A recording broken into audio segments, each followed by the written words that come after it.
Nyt ollaan täällä FLTP-talvitestissä ja me ollaan päästy tällaisen muhkean Mersun kyytiin. Meinattiin ajaa Tesla perään. Mut kerroksä ensin vähän, kuka sä oot ja millä me ajetaan? Mä oon Lempan Matti ja Varsinais-Suomesta kotoisin ja ajetaan tämmöisellä EQE 350 nelimatikilla. Joo. Viime vuoden malli 2025 helmikuussa käyttöön otettu. Elisa Kotiakku. Varastoi sähköä ja säästä. Käytä sähköä huolettomasti juuri silloin, kun tarvitset. Laske oma säästösi elisa.fi/kotiakku. Parempaa sähköä? Kyllä. Se, jossa on Nesteen laatu. Neste MY. Uusiutuva lataus. Ja sä oot vähän niinku jäänyt koukkuun vai? Marraskuussa 2024 mä toin samanlaisen auton, lähes samanlaisen auton. Ja sitten mä tossa ajelin sillä vajaa 50 000 ja sitten tuli yhtäkkiä mieleen, että näistä sähköautoista kun puhutaan, että näissä on niin kova se arvonalenema. Rupesin vähän tiirailemaan, että jos mä myisin sen pois ja hakisin toisen. No mä tein autoilmoituksen ja Veho kiinnostus siitä tai Veho vaihtoi. He otti sitten yhteyttä ja oli yksityisiäkin kyllä, mutta se on vähän semmoista jaarittelua niiden kanssa. Niin.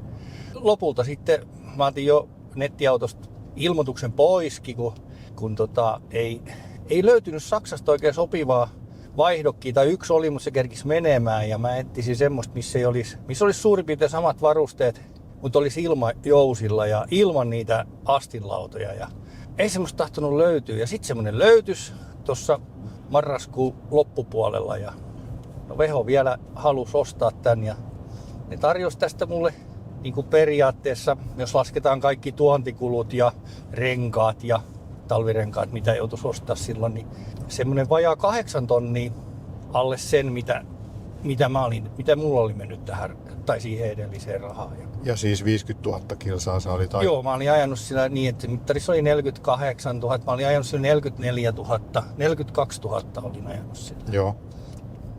Mä myin auto sinne ja jos ajatellaan sitä välirahaa, niin mä sain paremmilla varusteilla periaatteessa saman vuoden malli, mikä elettiin vielä niin kuin viime vuoden puolella 25 vuotta, niin 4 000 euron välirahalla. Ja jos lasketaan, mä sain sitten vielä talvirenkaat ja alkuperäiset Mersun vanteet, niin pistettiin 1200 lisää, niin mä sain 5 200 eurolla välirahalla niin itselleni uuden auto. Vähän paremman ja OK, tällä oli ajettu vanhaa verrattuna niin 3-kertainen määrä. Joo. Eli täällä oli 18 000 mittarissa, kun vanhassa oli 6 000. Ja tämänkin videon mahdollistaa Car Vertical. Kannattaa aina ottaa tällainen Car Vertical-raportti ennen kuin hankkii käytettyä autoa. Tässä on nyt esimerkkinä Mercedes-Benz GLE. Ja heti nähdään täältä yhteenvedosta, että täällä on aika paljon keltaista. Mittarilukema on vähän koplattu, on vahinkoja, on autossa myöskin. Ei ollut taksi eikä vuokrakäytössä. Eikä muutakaan semmosia juttuja, ei ole pöllitty. Mutta sitten kun katsotaan tätä mittarilukemaa, niin tää on ollut jossain kohti 95 000 ja sitten se on pudonnutkin 84. Niin mitähän siinä on sitten tapahtunut. Ja sitten on myöskin kolaroitu, salvage title löytyi. Mutta tää on myös ihan, täältähän löytyykin Copartilla, se on ollut auto sitten kolaroituna. Aikamoiset vahingot on ollut vissiin. No ei tuossa Yhdysvalloissa on ollut tuntematon, ei tiedetä määrää. Voi olla pienikin, mutta ton perusteella nyt en ehkä itse lähtisi ostaa. Mutta sitten täällä oli ihan kiva, täältä löytyy kaikki nämä Mercedesen varusteet myöskin lueteltuna täältä Car Verticalista. Että jos olet käytettyä hankkimassa, niin kannattaa ehdottomasti ottaa tuo Car Vertical-raportti. Sillä voi säästää paljon murheita ja pitkän pennin.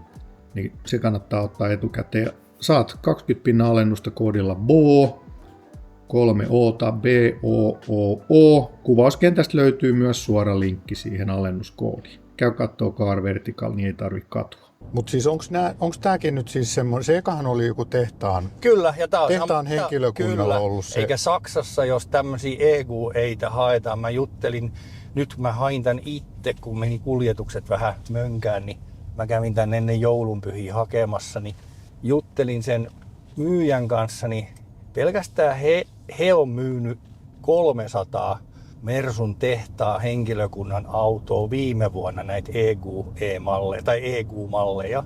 Joo.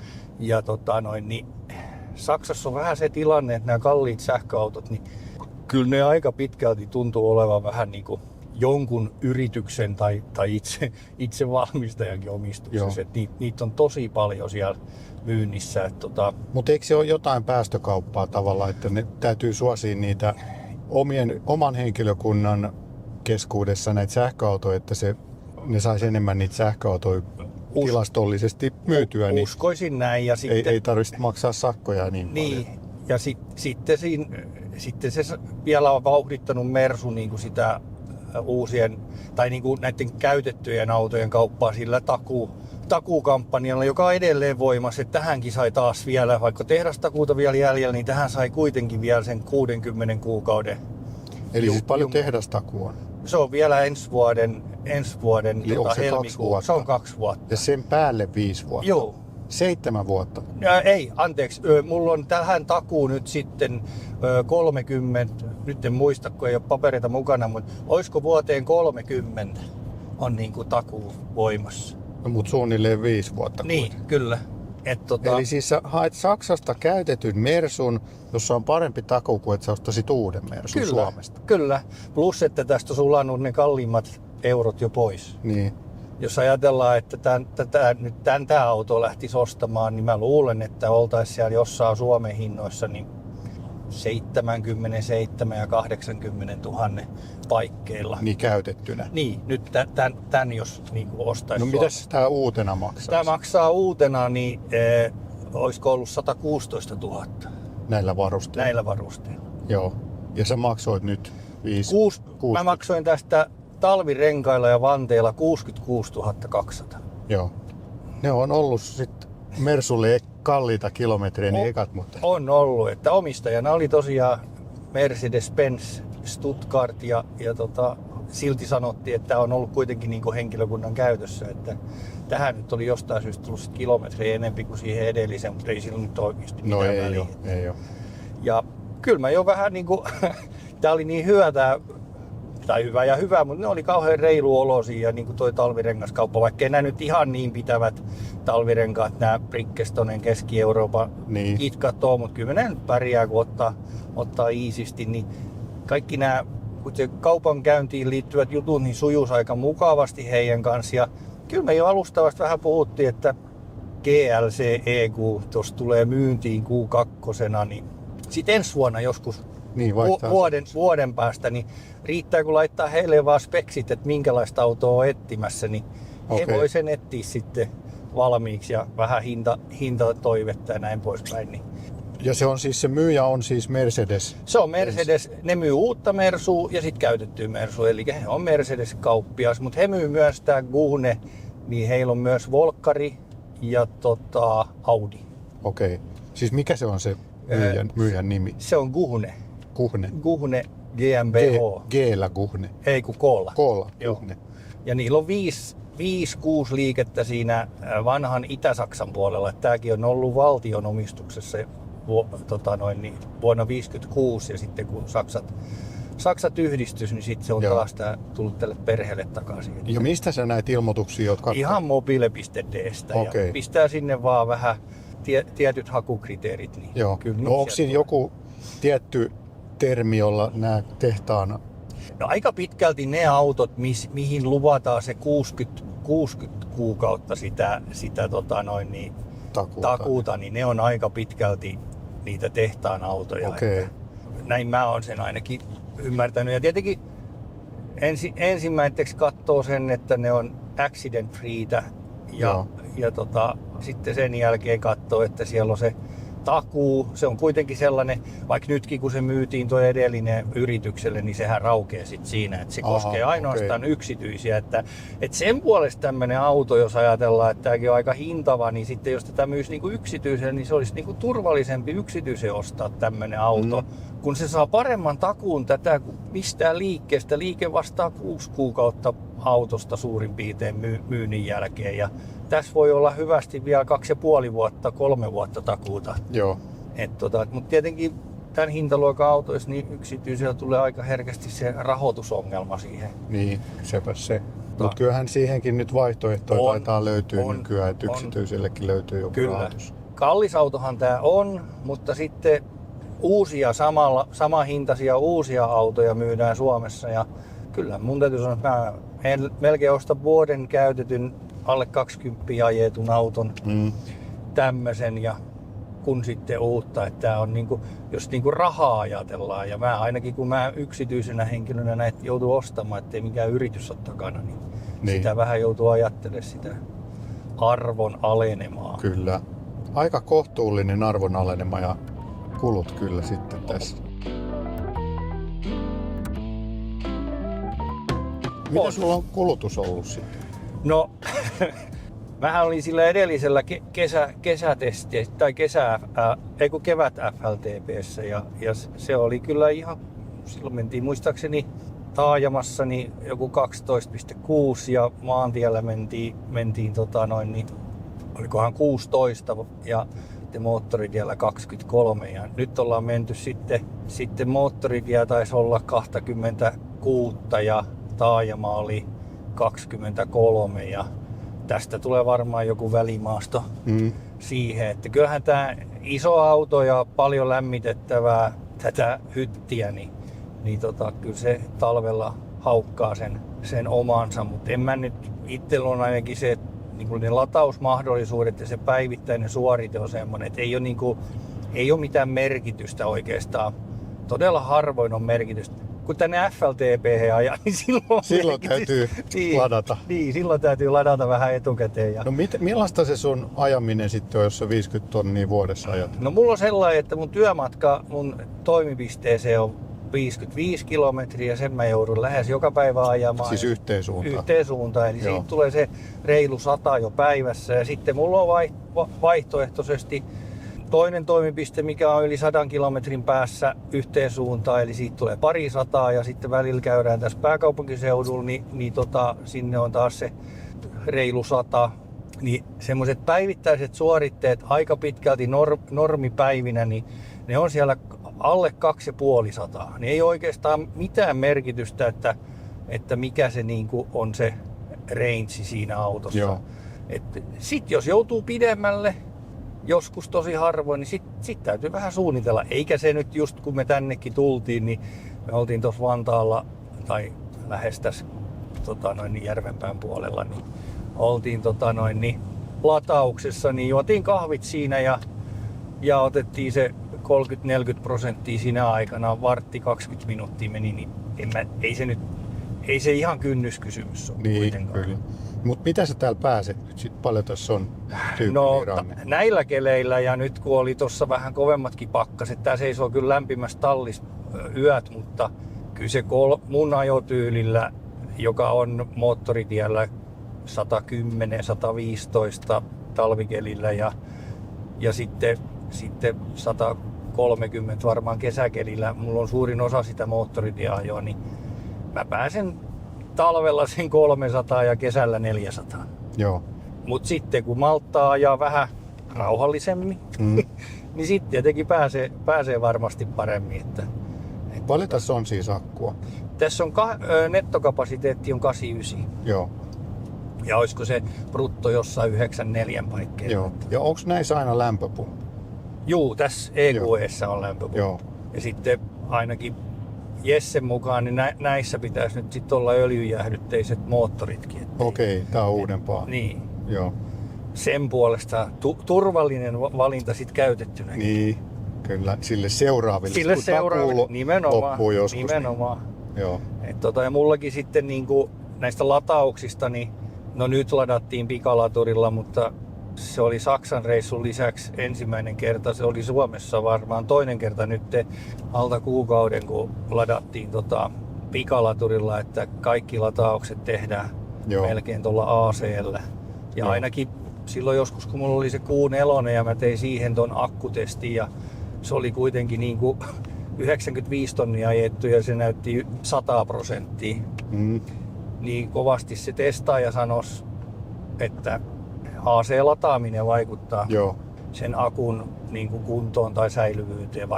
Varmaan pitää paikkansa, että jokainen matkapuhelimistakin muistaa aikoinaan, kun oli nopeat laturit ja hitaat laturit, niin jos sitä nopeaa latausta käytti vanhaissa akuissa ainakin, niin kyllä ne akut meni nopeammin huonoksi. Niin, kyllä. Milläs konstilla sä sitten sait tämän auton sieltä Saksasta? No, nyt mä joutuisin, no kyllä mä vähän katsoin, että joutuisin hakemaan itse, koska mulla oli kyllä sovittuna kuljetus ja kaikki päivätkin oli lyöty lukkoon, mutta siinä kävi sellainen, että saksalainen kauppapää ymmärsi jostain syystä, meillä oli kielimuuri, että mä pystyn hakemaan vasta 12 autoa, mutta oikeasti mun olisi pitänyt, tai mä tarkoitin heille, että mä voisin hakea sen koska tahansa, ja he eivät ilmoittaneet mulle, että se auto oli tullut heille jo marraskuun lopulla. Ja sitten niin mulla sovittu kuljetus meni ohi sieltä 9.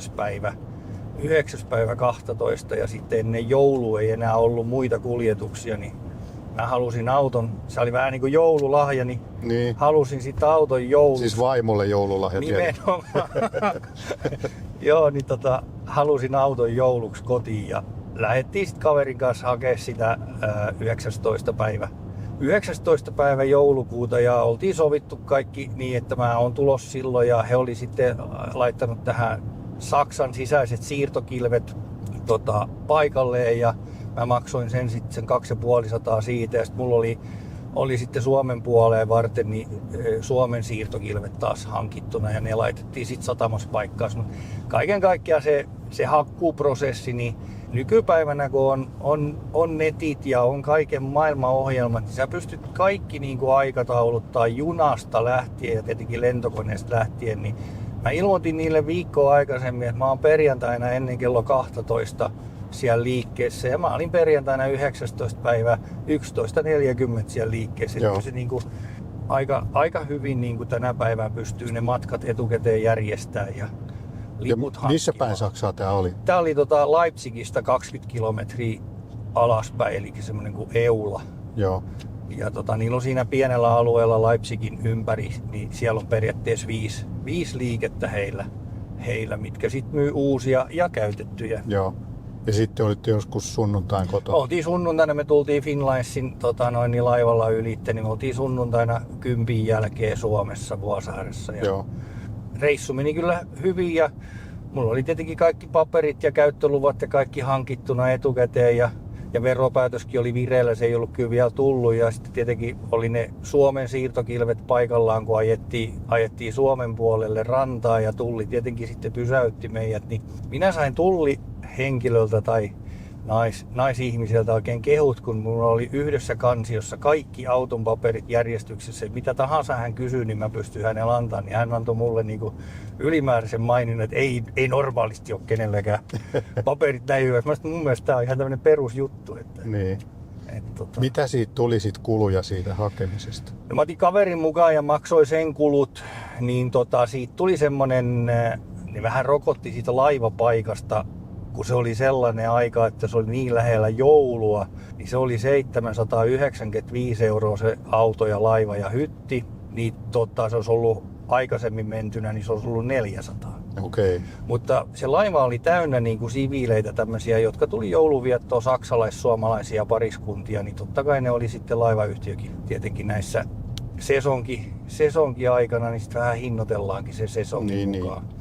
Mutta siitä tuli semmoinen 1500 kaiken kaikkiaan, mutta se nyt oli tämmöinen pikainen, me käytiin myös Lübeckin joulumarkkinoille, tuli se nyt tämmöinen. Joo. Niin te menitte torstain vai?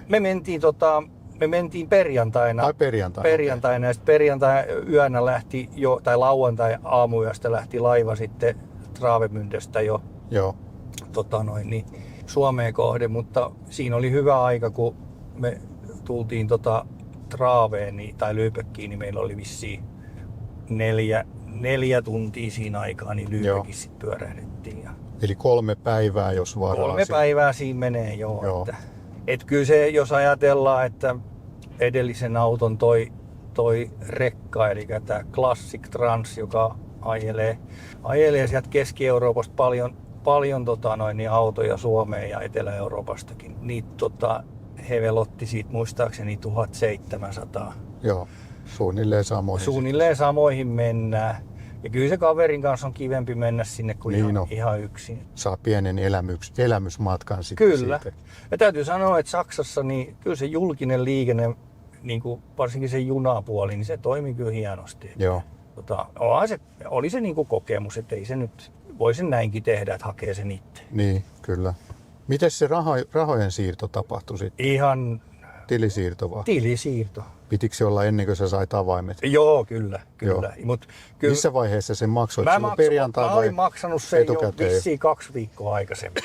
Viikkoa Okei. aikaisemmin. Et mulla, niin kuin, kyllä mä saksalaisiin luotan, kun ei ole mitään turkkilaisia nimiä siellä. Niin, Ja kyllä mä sen verran niin kuin niistä autoliikkeistä, niin kyllä mä niitä vähän googlettelin ja katsoin niiden historiaa ja tämmöistä. Joo. Ja sitten just, että kun ne on valtuutettu myös uuden Mersun myyjiä, niin kyllä mä nyt sillä lailla luotin siitä joo, hommaa. Ja tietenkin silloin, kun sit löytyi se auto, mikä nyt oikeasti kiinnostaa ja ne varusteet niin kuin natsaa, niin kyllä mä Car Verticalista katsoin kuitenkin.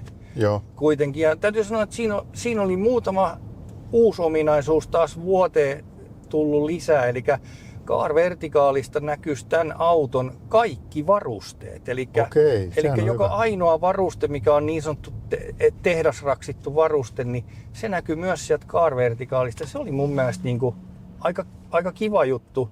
Että niin tiesi ainakin, että noin nyt pitää paikkaa. Sitten mulla oli sellaisia varusteita nyt, että tämä Airmatic ja sitten nelipyöräohjaus ja joo, sitten se 22 kilowatin lataus ja vetokoukku. Ne oli joo. semmosia niinku, ja sitten noi digivalot. Että Pystyykö sä käyttää 22 kilowatin latausta? Joo, kyllä. Kotonakin? No ei kotona, mutta Joo. työpaikalla. Niin. Joo, Ja kyllä se niinku jossain asioinnissakin, kun kaupungilla on 22 kilowatin latureita, että jos sä nyt tiedät, että sä viivyt joissakin asioissa vaikka pari tuntia, niin kesäkelillä se on 400 tai 200 kilsaa rangea lisää. Että Niin. ja joissakin paikoissa, niin kuin omalla asuinpaikkakunnalla, niin on kauppakeskuksen 22 kilowattinen laturi hinnoiteltu vielä aika niin kuin kivasti, että se on 16 senttiä kilowatti. Joo. Se on niin kuin kohtuuhintainen. joo.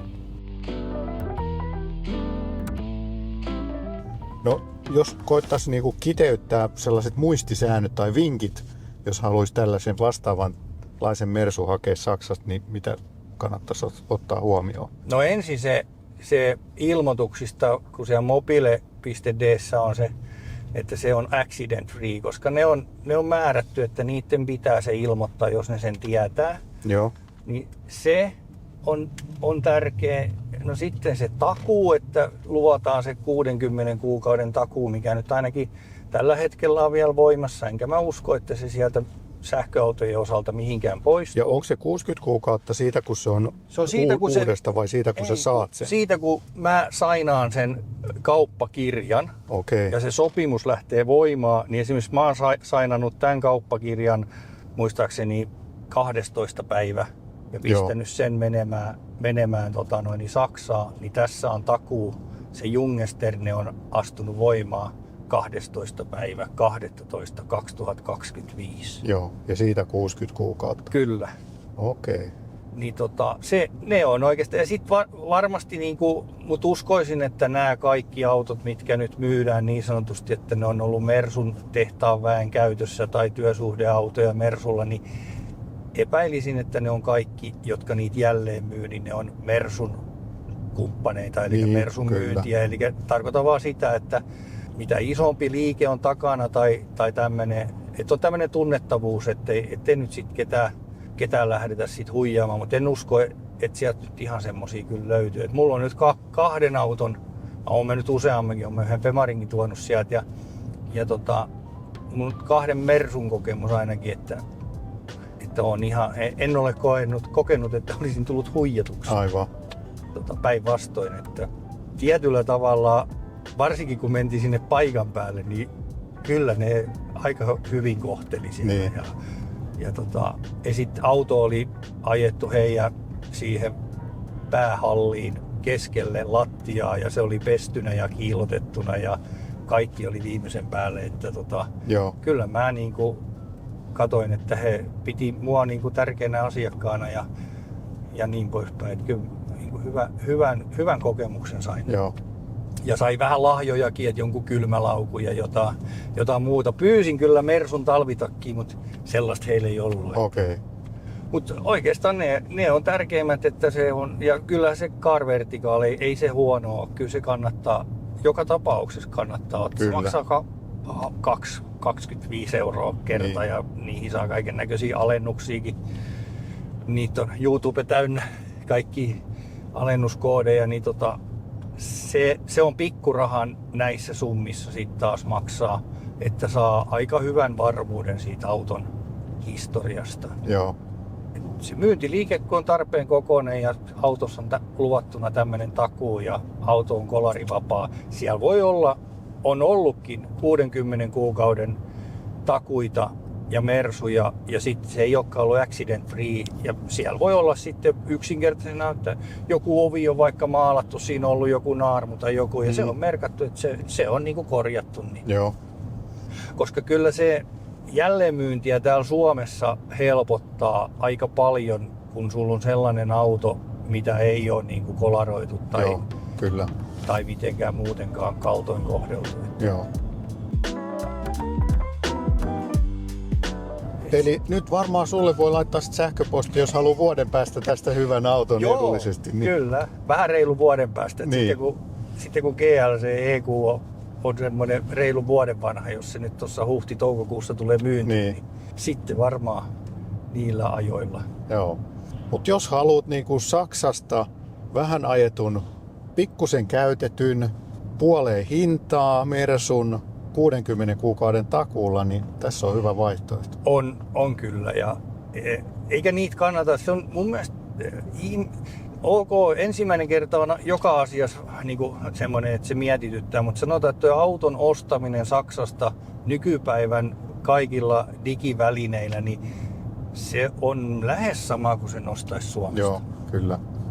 Ja sitten nämä autoverottajalle nämä ilmoitukset, käyttölupailmoitus, eli kun tietää, että koska se auto on Suomen puolella käytössä, niin se pitää tehdä ja samaan aikaan tekee sitten sen autoveroilmoituksen, eli että sitten siitä tulee jossain vaiheessa verottajalta se autoveropäätös ja sitten kun sä olet sen rekisteröintikatsastuksen suorittanut, niin sitten sä saat ne Suomen kilvet siihen, niin kauan sitten ajellaan siirtokilvellä. Edellisessä autossa mä sain autoveropäätöksen ennen kuin auto oli edes Suomessa, mutta tässä mä sain autoveropäätöksen vasta viime perjantaina. Joo. Eli tässä on kilvet laitettu perjantaina paikkaansa. Mutta se on 0 € kuitenkin. Se on 0 €. Joo. Ja se on se, ainakin tällä hetkellä se yksi porkkana, että se tekee sen ostamisen aika helpoksi, kun sä voit peilata suoraan, että mitä se auto nyt sit oikeasti maksaa. Katsotaan kauanko se nyt on, että kun tässä on nyt tää autojen käyttövoimavero ja käyttövero, mikä se nyt sit onkaan, niin se on tässäkin nyt sitten näiden nousujen jälkeen niin pikkasen vajaa 400 € vuodessa. Joo, kyllä. No mutta jos sä oot jo säästänyt kuitenkin yli 40 000 € tässä, niin No se on aika pikkurahaa sit ja siitä. sitten onhan siis se käyttö ja huoltokulut ja kaikki tämmöiset, niin ainakin tällä hetkellä niin tiedän, että varmaan siellä on niitä ikuisia bensalenkkareita, jotka voi olla asiasta eri mieltä, mutta mulla on tässä nyt 3,5 vuoden kokemus täyssähköautoilusta ja pikkasen yli 150 000 kilometriä. Niin Ja paljon sitä ennen on bensa-dieselautoilusta kokemusta. no sitä on kyllä, no viimeisen 10 vuotta voi laskea, että vajaa 50 000 joka vuosi. Eli 500 000. Niin, ja sitten kun mulla on logistinen tausta aikaisemmasta työelämästä, niin isoilla autoilla, niin sitä on kyllä sitten, puhutaan kyllä miljoonista tai Niin. miljoonasta. Et se monesti niin kun unohtuu, että lähes kaikki sähköautoilijat on entisiä Kyllä. diesel-polttoaineautoilijoita. Ja mä olen tässä monelle sanonut, että mä oon ollut vannoutunut bensalenkkari siihen asti, kun mä kaverin kanssa menin ensimmäistä kertaa koeajamaan itse ID4. Joo. Ja sitten mä totesin vaan, että ei perkale, tää onkin aika helppoa ja yksinkertaista Niin. ajamista. Ja sitten ruvettiin laskemaan vähän niitä kustannuksia ja kuluja ja näin poispäin. Niin kyllä se vaan, mulla määräsi enempi kuin joku vihreä siirtymä. Niin, kyllä. Ja se tuli nyt siinä kaupan päälle. Kyllä, nimenomaan. Mulla on ollut Ruotsista tuotu harvinainen Saab 95 Aero Hirssi, alkuperäinen Hirssi, jossa oli 305 hevosvoimaa ja väitän, että oli harvinainen auto Suomessa ja oli siitäkin kyllä tosi onnellinen, mutta kyllä mä ensimmäisestä sähköautostakin olin onnellinen, kun hyppäsin semmoisen kyytiin. Niin. Miehethän on vissiin ikuisia lapsia. Näin on. No mutta ehkä tähän kohti on hyvä lopetella. Tuli varmaan aika hyvä tietopaketti tässä, mutta paljon meillä nyt on kulutus tässä? No nyt maantiellä? on 26,9 Se on ja vähän pudonnut. vähän se putoaa, mutta jos me päästäisiin 25 puoleen, niin sitten olisi ihan hyvä. Mutta Joo, ei se, niin kuin sanoin tuossa aikaisemmin, niin mennään näillä. niin. Mennään kuitenkin laadukkaasti Laadukkaasti ja pehmeästi pehmeästi kyllä. ilmajousilla. Niin. Hei, kiitos tosi paljon. Tämä oli erittäin silmiä avaava video ja varmaan moni on nyt kiinnostunut sit lähteä vähän Saksan markkinoille ostelemaan. Ja Niin sanotaan, että tarjonta on ainakin hyvä. Joo. Kannattaa käydä katsomassa. käykää kommentoimassa, miltä vaikuttaisi tällainen todella vähän käytetty Mercedes Saksasta. Voisiko tässä olla sullekin hyvä diiliä? Käykää kommentoimassa, käykää tykkää videosta, tilatkaa kanavaa ja palataan seuraavaan sähköautovideolla. Bye bye!